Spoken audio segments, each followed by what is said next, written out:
Hello students, NCERT गणित कक्षा 10वीं में आप सभी का स्वागत है।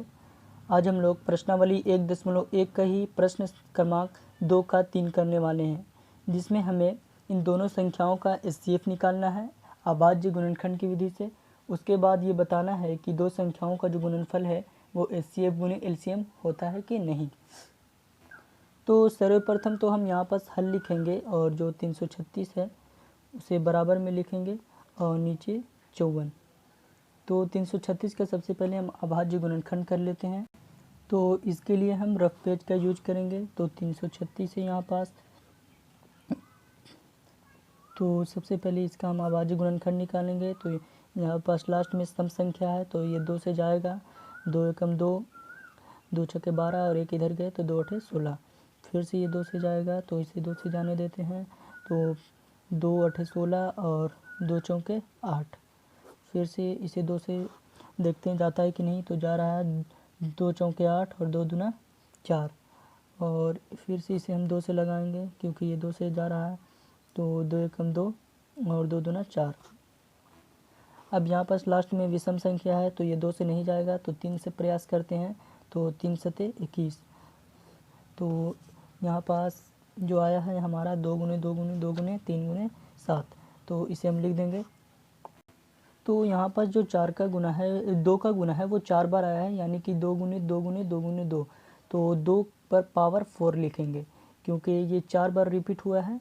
तो इसका अर्थ यही होता है कि 2 पर 2 गुने 2 गुने 2 गुने 2 हो, तो इसका अर्थ होता है कि 2 पर पावर 4 है। तो उसके बाद फिर 3 जो है रिपीटेड नहीं है, तो इसे हम 3 इसे ज्यों का त्यों लिखेंगे, 3 गुणित 7। तो अब हम 54 का करते हैं, तो 54 का गुणनखंड करेंगे तो सर्वप्रथम इसे हम 2 से लगा कर देखते हैं। तो यहाँ पास 2 से लगेगा क्योंकि लास्ट में सम संख्या है, 2 दूना 4 और 2 सत्ते 14। तो फिर से यहाँ पास जो विषम संख्या आ गई है तो इसे हम 3 से प्रयत्न करेंगे, तो 3 नवा 27। तो और फिर से लगेगा यहाँ पास 3 से, तो 3 3 9। तो यहाँ पास लिखेंगे 2 गुणित, और 3 जो है वो 3 बार रिपीट हुआ है, तो इसे हम लिखेंगे 3 पर पावर 3, यानी कि 3 घन। तो अब हमें यहाँ पास 336 और 54 का लासा निकालना है। उसके पश्चात 336 और 54 का महत्तम समापवर्ती यानी कि मासा। तो लासा निकालने के लिए हम यहाँ से लिखना स्टार्ट करते हैं, जो संख्या रिपीटेड होती है उसे हम एक ही बार लिखते हैं। तो यहाँ से लिखना हम स्टार्ट करेंगे।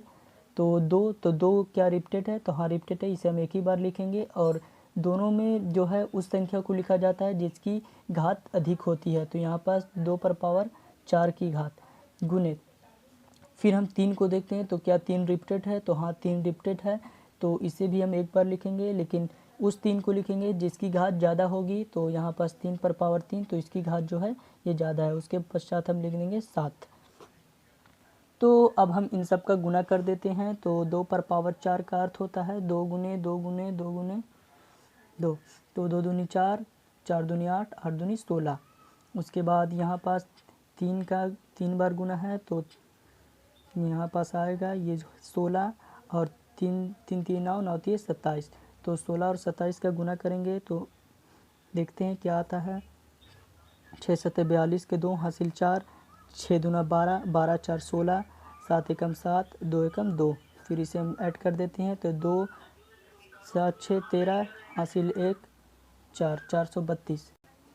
तो यहाँ तक हमें 432 मिला। उसके बाद फिर हम 7 से गुना करेंगे, तो 7 दूना 14 के 4 हासिल 1, 7 21 21 और 1 22 हासिल 2, 7 चौके 28, 28 और 2 30, तो 324 यहाँ पर हमें मिल रहा है। तो लिख देंगे 324।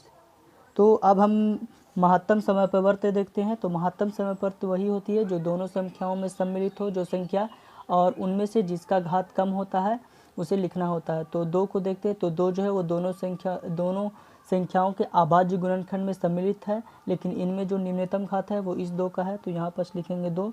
फिर देखते हैं कि क्या कोई और संख्या जो है दोनों के अभाज्य गुणनखंड में सम्मिलित है, तो हाँ 3 है। 3 जो है वो दोनों के अभाज्य गुणनखंड में सम्मिलित है। तो इसमें निम्नतम घात किसकी है, तो इस 3 की जो है निम्नतम घात है। तो 2 गुणित 3 बराबर 6। तो यहाँ पास हमें इन दोनों संख्याओं का महत्तम समय परिवर्तक 6 मिल गया और लघुत्तम समय परिवर्तक 324।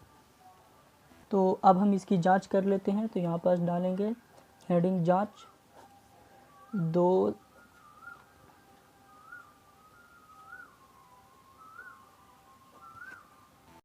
दो संख्याओं का गुणनफल बराबर लघुत्तम समय परिवर्तक गुने महत्तम समय परिवर्तक या फिर महत्तम समय परिवर्तक गुने लघुत्तम समय परिवर्तक।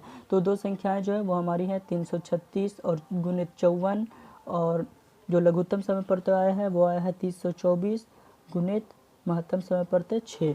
तो पहले हम इसका गुना कर देते हैं। तो 336 का 54 से करेंगे तो देखते हैं कि क्या आता है। तो 6 चौके 24 के 4 हासिल 2, 4 3 12, 12 2 14 के 4 हासिल 1, 4 3 12 1 13, 6 5 30 की 0 हासिल 3, 5 3 15, 15 और 3 18 हासिल 1, 5 3 15 1 16। तो इसे फिर हम ऐड करेंगे, 4 का 4 4 0 4, और यहाँ पास 8 3 11 का 1 हासिल 1, 6 1 7 1 8 और 1, तो यहाँ पास आएगा 18 144। तो इसे हम लिख देते हैं 18 144 बराबर। फिर हम 324 का 6 बार करेंगे। तो 324 का कर लेते हैं।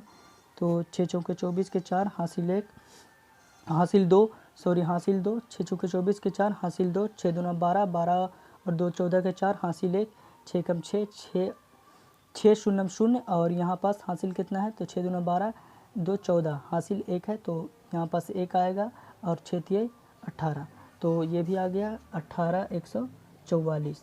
तो यहाँ पास दो संख्याओं का जो गुणनफल है वो लघुत्तम समय परिवर्तक गुने महत्तम समय परिवर्तक है। तो इसी ही हमें सिद्ध करना था। तो यहाँ पे लिखेंगे जो कि सत्य है।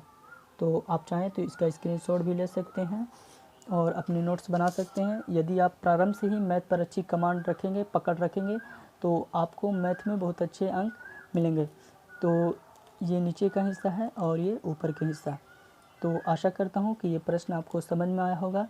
तब तक के लिए मिलते हैं अगली वीडियो में। Thank you.